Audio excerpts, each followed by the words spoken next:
Sarah Richardson's day began like any other Tuesday morning in the quiet suburb of Millbrook. The 38-year-old mother of three had just finished packing lunches for her children when the harsh sound of knocking echoed through her two-story colonial home. Opening the door, she found herself facing four stern-faced police officers, their badges glinting in the morning sunlight. "Mrs. Richardson," the lead officer asked, his voice cold and professional, "we have a warrant for your arrest." Sarah's hands trembled as she gripped the doorframe. Her mind raced to her husband, James Richardson, who had left yesterday for a mayor's conference in Washington, D.C. They hadn't even discussed the possibility of something like this happening, because why would they? She had never broken a law in her life. "There must be some mistake," Sarah said, her voice barely a whisper. Behind her, she could hear her children starting to come downstairs for breakfast. The oldest, Jasmine, was already asking who was at the door. Officer Brooks, reading from a document, stated, "You're under arrest for conspiracy to commit fraud and embezzlement from the Millbrook Community Center."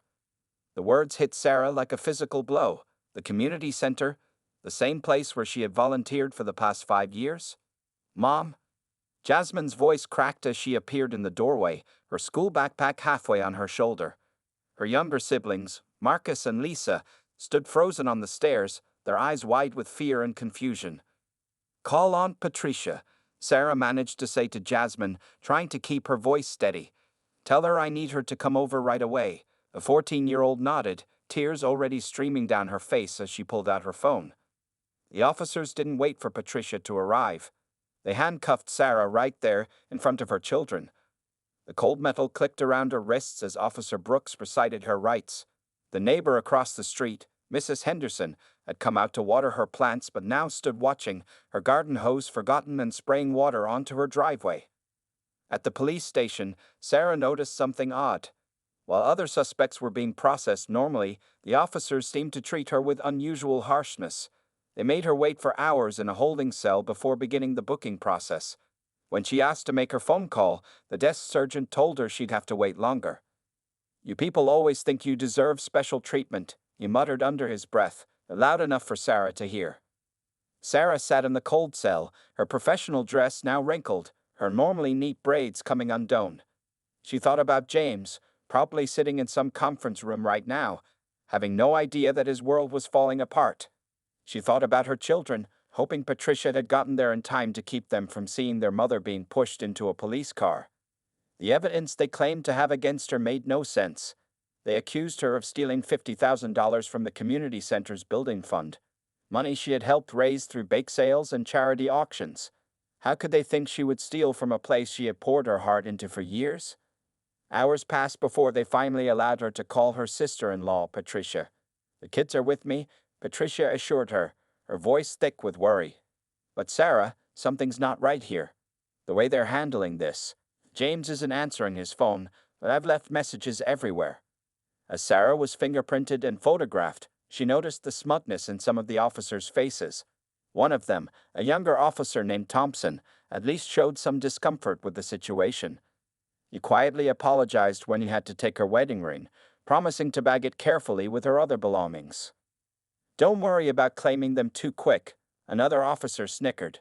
"Where you're heading, you won't need jewelry." That night, as Sarah lay on the thin mattress in her cell, she thought about how quickly life could change. Just yesterday, she had been planning the community center's upcoming fundraiser. Now she was being treated like a hardened criminal, and she couldn't shake the feeling that something more sinister than a simple arrest was at play.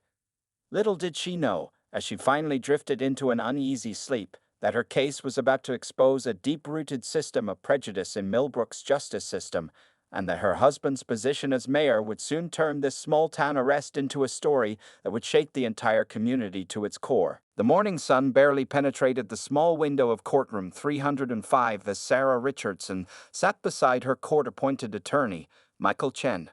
Her heart sank when Judge Howard Whitmore entered the room. Even her inexperienced public defender tensed up at the sight of the judge's familiar scowl. "All rise for the Honorable Judge Howard Whitmore," the bailiff announced, his voice echoing through the nearly empty courtroom. Judge Whitmore was known throughout Millbrook County for two things: his expensive taste in watches and his harsh sentences for minority defendants. As he adjusted his gold Rolex and peered down at Sarah's case file, his lip curled slightly, a gesture that didn't go unnoticed by Attorney Chen. "Your Honor," Chen started, "we're requesting reasonable bail for Mrs. Richardson.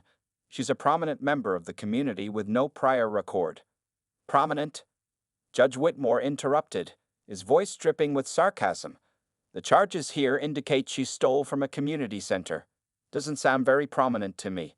He shuffled through the papers without looking up. "Bail is set at $500,000. Sarah felt the room spin. The amount was impossibly high for what she was accused of. She watched Chen's face turn red with frustration as he frantically flipped through his notes. "But Your Honor, in the Peterson case last month, a similar fraud charge, you set bail at only $50,000. Chen protested. "Are you questioning my judgment, Mr. Chen?" Judge Whitmore's steel-gray eyes narrowed. "One more word, and I'll hold you in contempt." Back in her cell that evening, Sarah received an unexpected visitor. Linda Martinez, a clerk from the courthouse, had stayed late to speak with her. Looking nervously over her shoulder, Linda whispered through the bars. "Mrs. Richardson, I've been working at the courthouse for 15 years, she said, her voice barely audible. "I've seen Judge Whitmore's patterns. Last year, he sentenced a white businessman to probation for stealing $100,000. But 3 months ago, he gave a black teacher 5 years for shoplifting." Sarah's hands gripped the cold metal bars. "Can't something be done?" Linda shook her head sadly. "People have tried to report him, but he has powerful friends. And now—" She hesitated. "Now he's deliberately delaying your evidence processing. I saw him tell the lab to put your files at the bottom of the pile." Meanwhile, across town, Attorney Chen sat in his cramped office, surrounded by towers of case files. He'd spent hours digging through Judge Whitmore's past rulings, and the pattern was undeniable. Defendants of color received sentences that were, on average, 3 times longer than white defendants for the same crimes. His phone buzzed. A text from his friend in the evidence lab. DNA results came back negative. No prints match either. Judge W ordered results sealed. Chen slammed his fist on the desk, causing his cold coffee to spill. This was beyond judicial bias. It was corruption. But proving it would be nearly impossible, especially with Judge Whitmore's connections to the old money families of Millbrook. At home, Sarah's children were struggling to understand what was happening. Jasmine, the oldest, sat at her computer late into the night, researching similar cases and taking careful notes. Marcus, usually the family comedian, hadn't smiled in days. Little Lisa kept asking Aunt Patricia when Mommy was coming home to make her special Saturday pancakes. Patricia tried calling James again, growing increasingly frustrated with the mayor's conference staff who kept saying he was in meetings.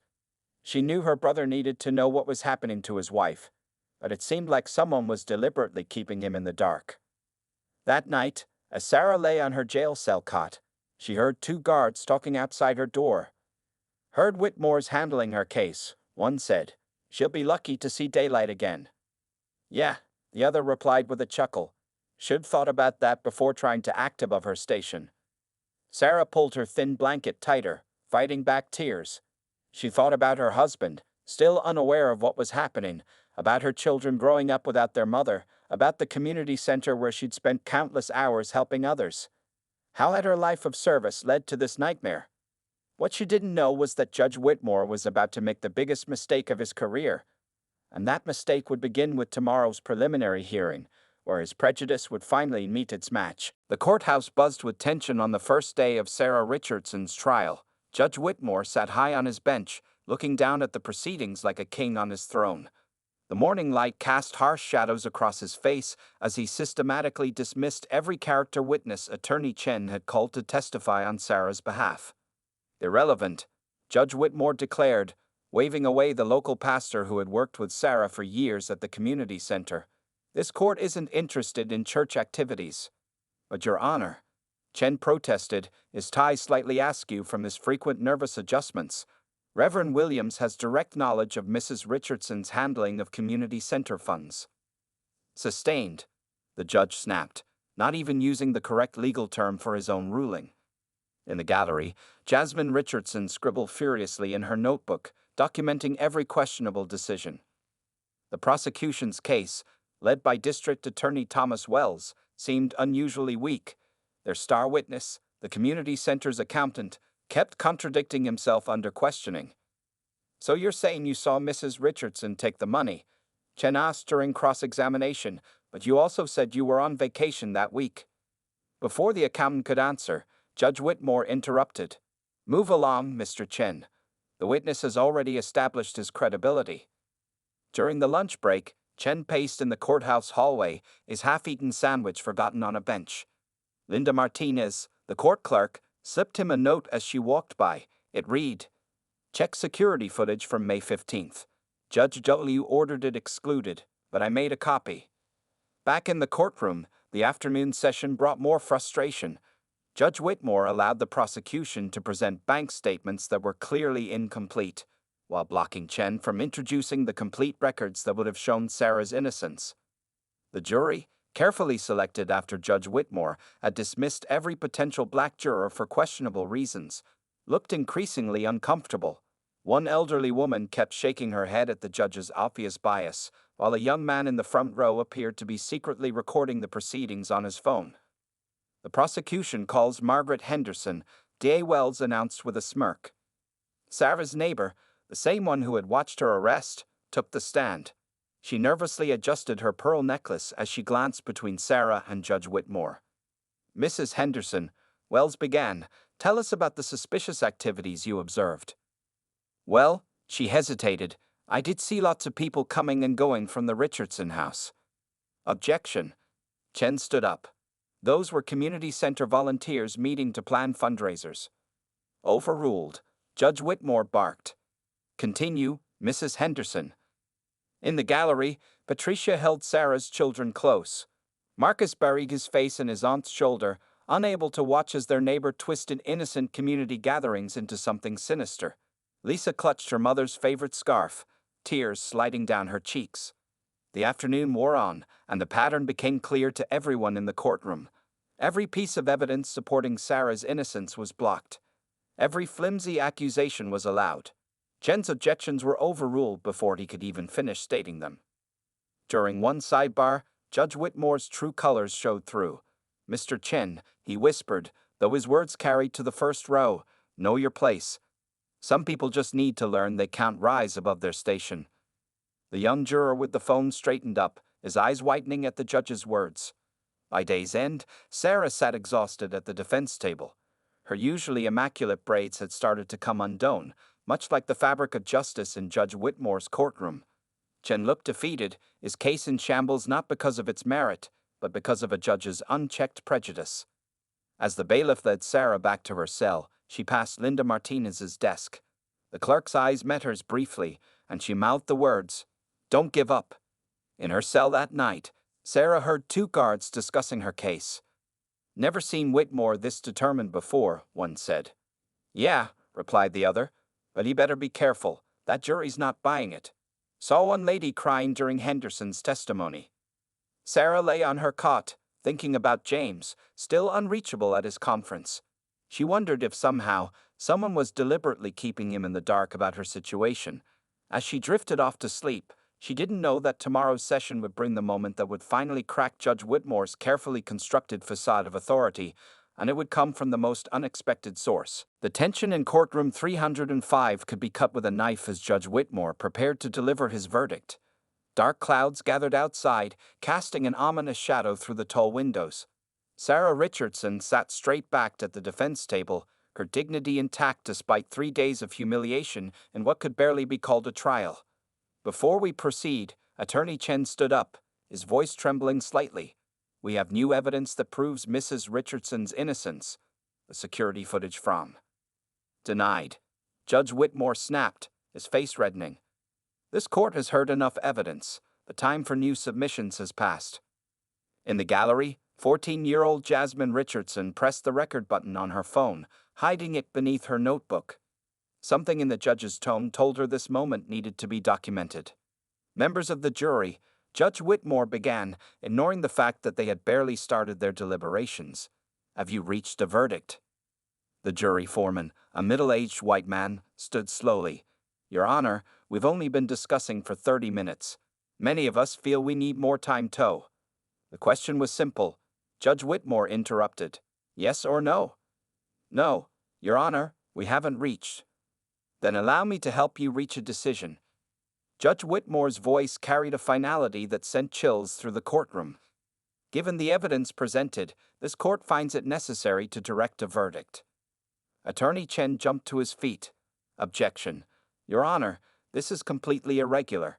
The jury has the right to. One more word, Mr. Chen, and you'll be held in contempt. The judge's face was now purple with rage. This court finds Sarah Richardson guilty on all counts. A collective gasp filled the room. Even the court reporter's hands froze over her stenograph machine. Patricia pulled Sarah's children close as they began to cry. Furthermore, Judge Whitmore continued, seeming to relish the moment, given the serious nature of these crimes and the defendant's failure to show remorse. But I'm innocent. Sarah's voice rang out, clear and strong. I hereby sentence the defendant to life in prison. The courtroom erupted in chaos. Several jurors stood in protest. The young man who had been secretly recording jumped to his feet, shouting, "This is wrong." Linda Martinez, the court clerk, dropped her files in shock, papers scattering across the floor. Through it all, Jasmine kept her phone steady, capturing every word as Judge Whitmore continued his rant. Let this be a lesson, he thundered, to those who think they can rise above their proper place in society. Money disappeared, and someone has to pay. This court will not tolerate. That's my mother. Marcus, Sarah's 12-year-old son, broke free from Patricia's grasp and ran toward the bench. She helps people. She didn't steal anything. Two bailiffs moved to intercept the boy, but Sarah's quiet voice cut through the chaos. Marcus, baby, it's okay. Stay with Aunt Patricia. Judge Whitmore banged his gavel repeatedly. Clear the courtroom, and if anyone else has any outbursts, they'll join Mrs. Richardson in custody. As the bailiffs began herding people out, Jasmine caught the judge's next words on her phone. These people need to learn respect for the law. Sarah stood calmly as they handcuffed her, her eyes fixed on her children. Stay strong, she told them. The truth will come out. Attorney Chen, his face ashen, gathered his scattered papers. This isn't over, Mrs. Richardson. We'll appeal. This is the most blatant abuse of judicial power I've ever seen. Outside the courthouse, rain began to fall as Sarah was led to a waiting prison transport van. The small crowd that had gathered watched in stunned silence. Among them, Mrs. Henderson, the prosecution's star witness, wept openly, whispering, "What have I done?" Patricia tried one more time to reach James, her brother, the mayor who still didn't know his wife had just been sentenced to life in prison. This time, instead of a receptionist, a gruff voice answered, "The mayor is not to be disturbed. Direct orders."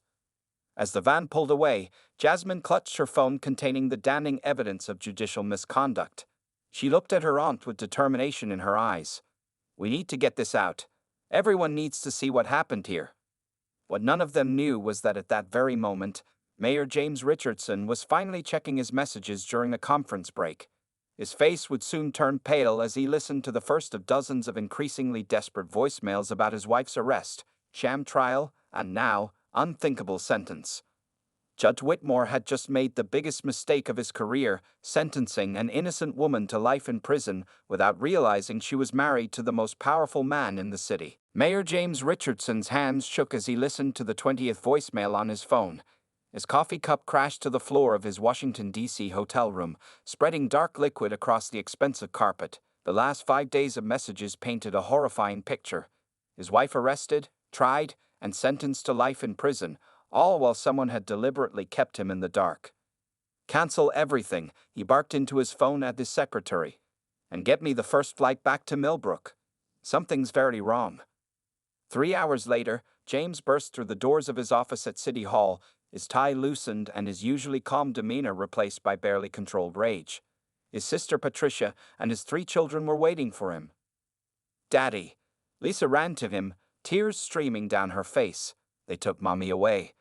James lifted his youngest daughter, holding her close as Jasmine approached with her phone. "Dad, you need to see this," she said, her voice steady despite her red-rimmed eyes. "I recorded everything." The mayor watched the video, his jaw tightening with each passing moment. Judge Whitmore's prejudiced comments, the rushed verdict, the excessive sentence, it was all there. When the video ended, he carefully set Lisa down and pressed the intercom button on his desk. "Get me Robert Wallace from Wallace and Associates law firm, right now." Within an hour, Robert Wallace, the city's top criminal defense attorney, sat across from James in the mayor's office. Wallace, a tall man with silver hair and a reputation for taking down corrupt officials, reviewed the video on Jasmine's phone. "This is..." Wallace paused, shaking his head. "This is the most blatant case of judicial misconduct I've seen in 30 years of practice. But there's more, Mr. Mayor. My firm has been collecting data on Judge Whitmore for years." He opened his briefcase and pulled out a thick folder. "Systematic discrimination in sentencing. African American defendants receive sentences 3 times longer than white defendants for identical crimes. We just never had enough concrete evidence to prove it. Until now." James stood by the window, looking out over the city he governed. "He didn't know," he said quietly. "Whitmore had no idea Sarah was my wife." "No," Wallace agreed. "And that's what makes this case perfect." He showed his true colors, not realizing he was targeting the mayor's wife. "The media will have a field day."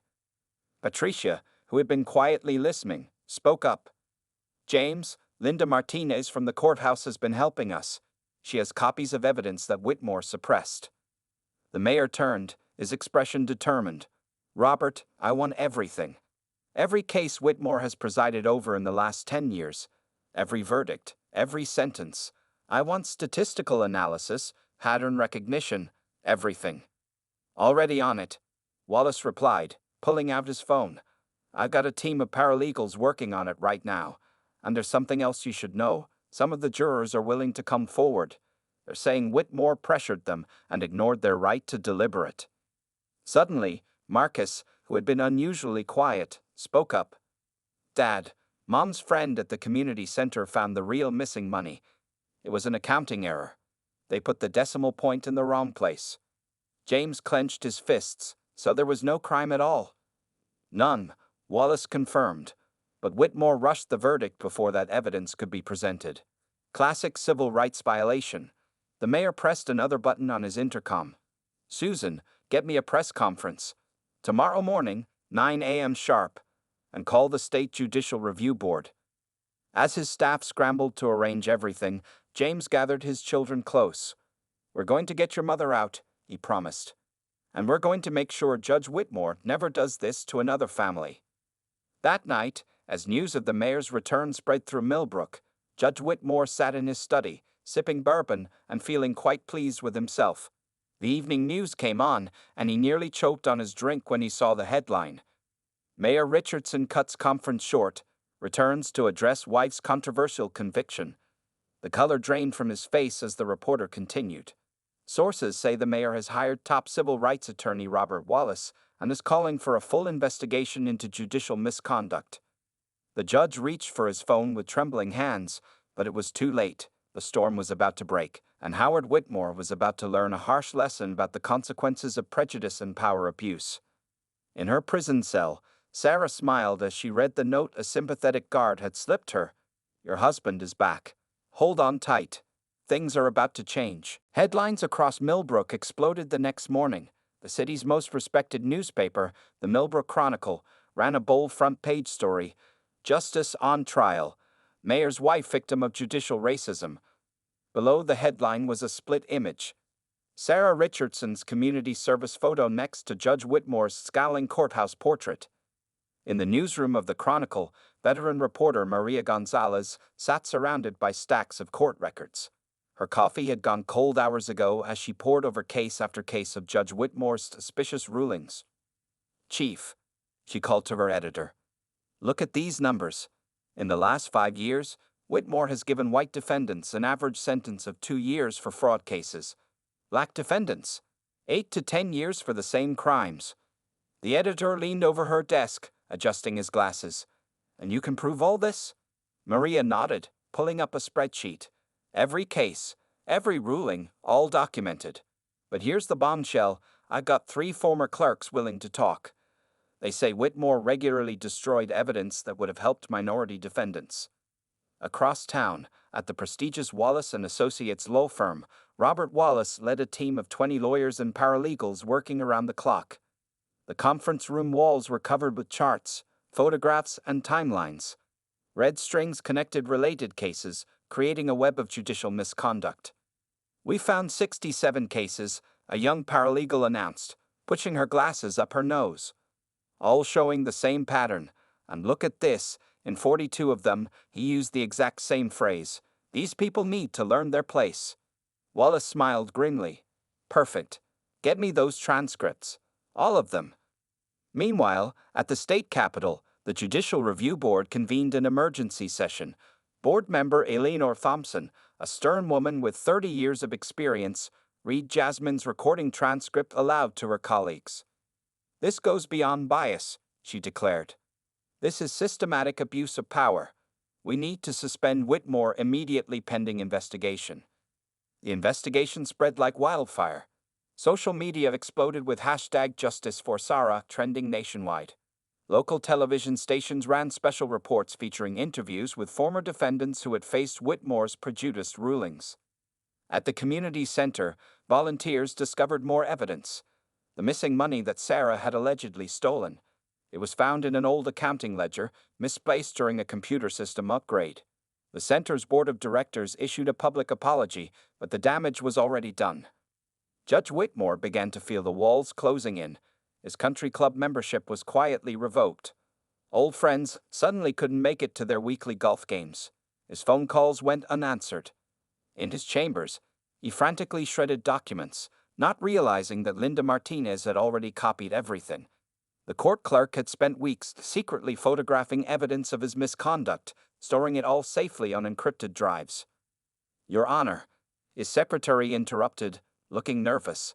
"The FBI is here. They're asking about the Richardson case, and others." 2 FBI agents in dark suits stood in his office doorway. Behind them, he could see news cameras gathering outside the courthouse. At the state prison, Sarah received a flood of letters from former defendants sharing similar stories of facing Whitmore's prejudice. She organized them carefully, working with other inmates to document patterns and collect statements. Back at City Hall, Mayor James Richardson held another press conference.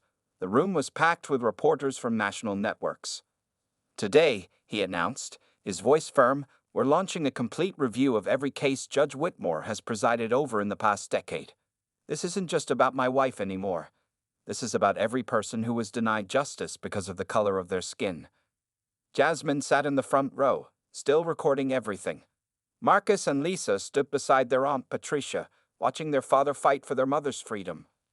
That evening, as the sun set over Millbrook, Maria Gonzalez received an anonymous envelope. Inside were photographs of Judge Whitmore at private meetings with local business leaders, discussing how to keep certain elements in check. The pictures were dated, labeled, and damning. "We've got him," she whispered, reaching for her phone to call Wallace. In her prison cell, Sarah watched the evening news on the small TV in the common area.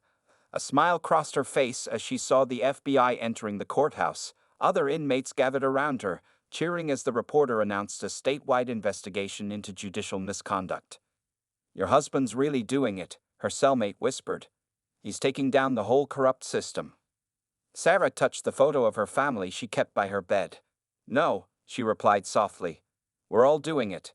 Together." The State Appeals Court building stood tall and imposing against the morning sky as Robert Wallace strode through its marble halls, carrying a briefcase filled with evidence that would shake the judicial system to its core. Behind him walked Mayor James Richardson, Sarah's children, and a team of legal experts ready to present their case. Inside the packed courtroom, 3 appeals court judges sat behind the bench, their expressions grave as they reviewed the mountain of evidence before them. Chief Judge Victoria Chen, known for her strict adherence to justice, peered over her reading glasses at the assembly. "The court will now hear the appeal in the case of Richardson versus the state," she announced, her voice echoing through the chamber. "Mr. Wallace, you may proceed." Wallace stood, straightening his tie. "Your Honors, what you're about to see isn't just about one wrongful conviction. It's about a decade of systematic racism disguised as justice. He nodded to a court officer who dimmed the lights. On a large screen, Jasmine's recording of Judge Whitmore's prejudiced comments played for the court. Gasps filled the room as his true nature was revealed. But that's not all, Wallace continued, picking up a thick folder. We have documented evidence of Judge Whitmore's pattern of discrimination in 238 cases over the past 10 years. Reporter Maria Gonzalez sat in the gallery, frantically taking notes as Wallace presented case after case. Her front-page expose had helped bring national attention to the story, and now she watched as justice began to unfold. Furthermore, Wallace announced, "We have new evidence that was deliberately suppressed during Mrs. Richardson's trial." He gestured to the community center's accountant, who nervously approached the witness stand. "Tell the court what you discovered," Wallace prompted. The accountant wiped his brow. "There was never any missing money," he admitted. "It was an accounting error. When we upgraded our computer system, a decimal point was misplaced. The $50,000 that Mrs. Richardson was accused of stealing never actually disappeared." In the gallery, Marcus squeezed his father's hand as Linda Martinez, the court clerk, took the stand next. She testified about Judge Whitmore's pattern of evidence suppression, producing copies of documents he had ordered destroyed. "He specifically targeted minorities," she explained, her voice steady despite her nervousness.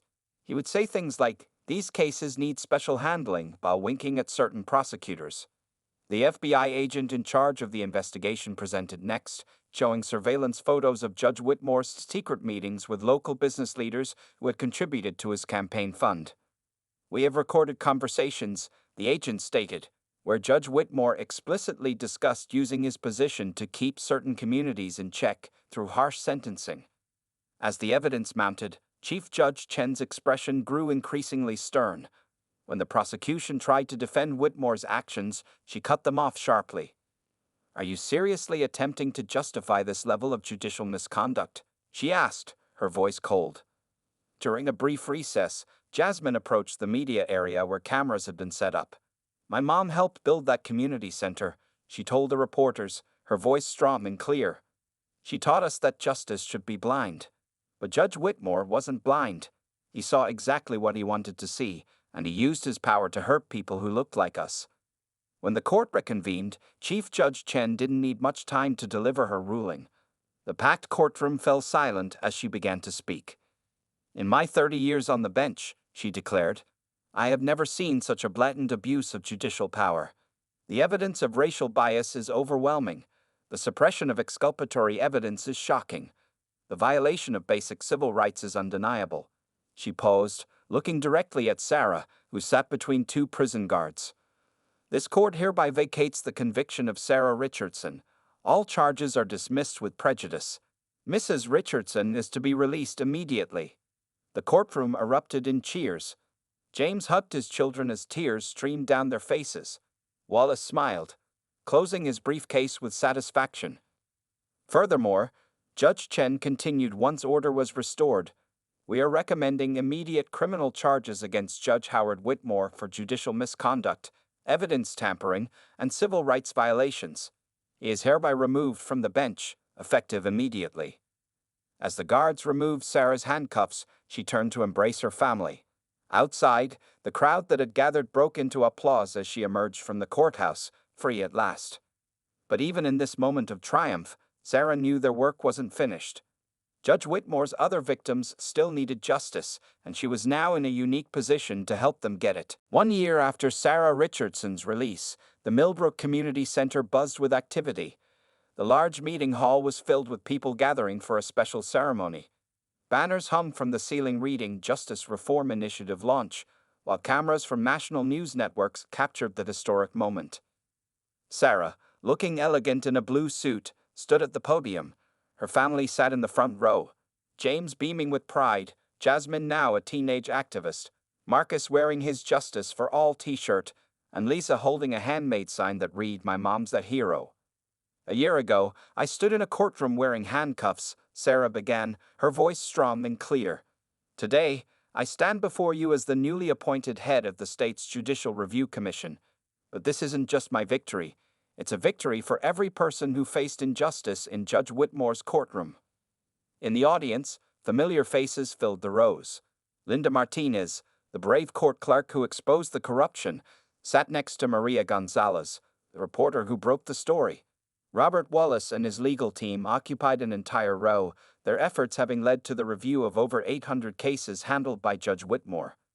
Because of our work together, Sarah continued, 238 wrongful convictions have been overturned.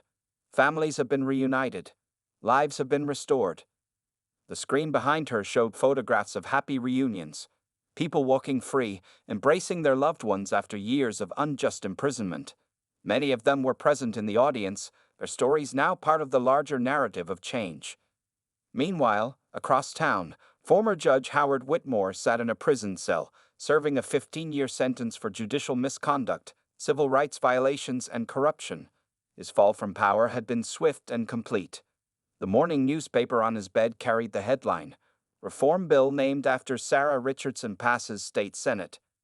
Back at the community center, Sarah introduced the next speaker, her daughter Jasmine, whose phone recording had helped spark the investigation. "My mom taught me that one person's courage can change everything," Jasmine said, her voice confident beyond her years. But what happened in our family wasn't unique. It was just the first time someone had enough evidence to prove it. The audience applauded as Jasmine announced the launch of a new youth program teaching teenagers about their legal rights and how to document injustice safely and legally.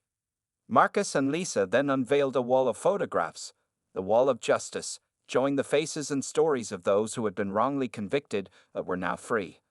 Among them was Mrs. Thompson, a grandmother who had served 6 years for a crime she didn't commit, now reunited with her family. Mayor James Richardson took the podium next, announcing major reforms in the city's judicial system. "We've implemented mandatory bias training for all court officials," he declared. "Every judicial decision is now reviewed for fairness. Body cameras are required in all courtrooms, but most importantly, we've created a diverse oversight committee to ensure that justice truly is blind." The crowd rose in a standing ovation as Sarah returned to the podium to make her final announcement. "Today, we're launching the Richardson Justice Foundation," she said, her voice filled with emotion. "This foundation will provide legal support to families fighting wrongful convictions. No one should face injustice alone." Linda Martinez stood up, holding a thick folder. "And we already have our first cases," she announced. 23 families have reached out for help this week alone. As the ceremony ended, people gathered around Sarah, sharing stories and expressing gratitude. A small girl tugged at her sleeve. "Mrs. Richardson," she said shyly, "my daddy came home because of you. Thank you." Sarah knelt down to hug the child, remembering her own children's tears during her imprisonment. These moments made all the struggle worthwhile. That evening, the Richardson family gathered at home for dinner, their first quiet moment of the day. As they sat around the table, Sarah looked at each face she had missed so much during her time in prison. "Mom," Jasmine said, showing her phone, "the governor just tweeted. They're launching similar reforms in every county." Sarah smiled, squeezing James's hand. "This is just the beginning," she said softly. "Real change takes time, but it starts with one person standing up for what's right." Outside their window, the sun set on a different Millbrook than the one that had witnessed her arrest 2 years ago. It was a city transformed not just by new laws and policies, but by the courage of those who dared to challenge injustice. The Richardson case had become more than just a story of one woman's fight for freedom. It had become a blueprint for change, a testament to the power of truth, and a reminder that justice, though sometimes delayed, would ultimately prevail.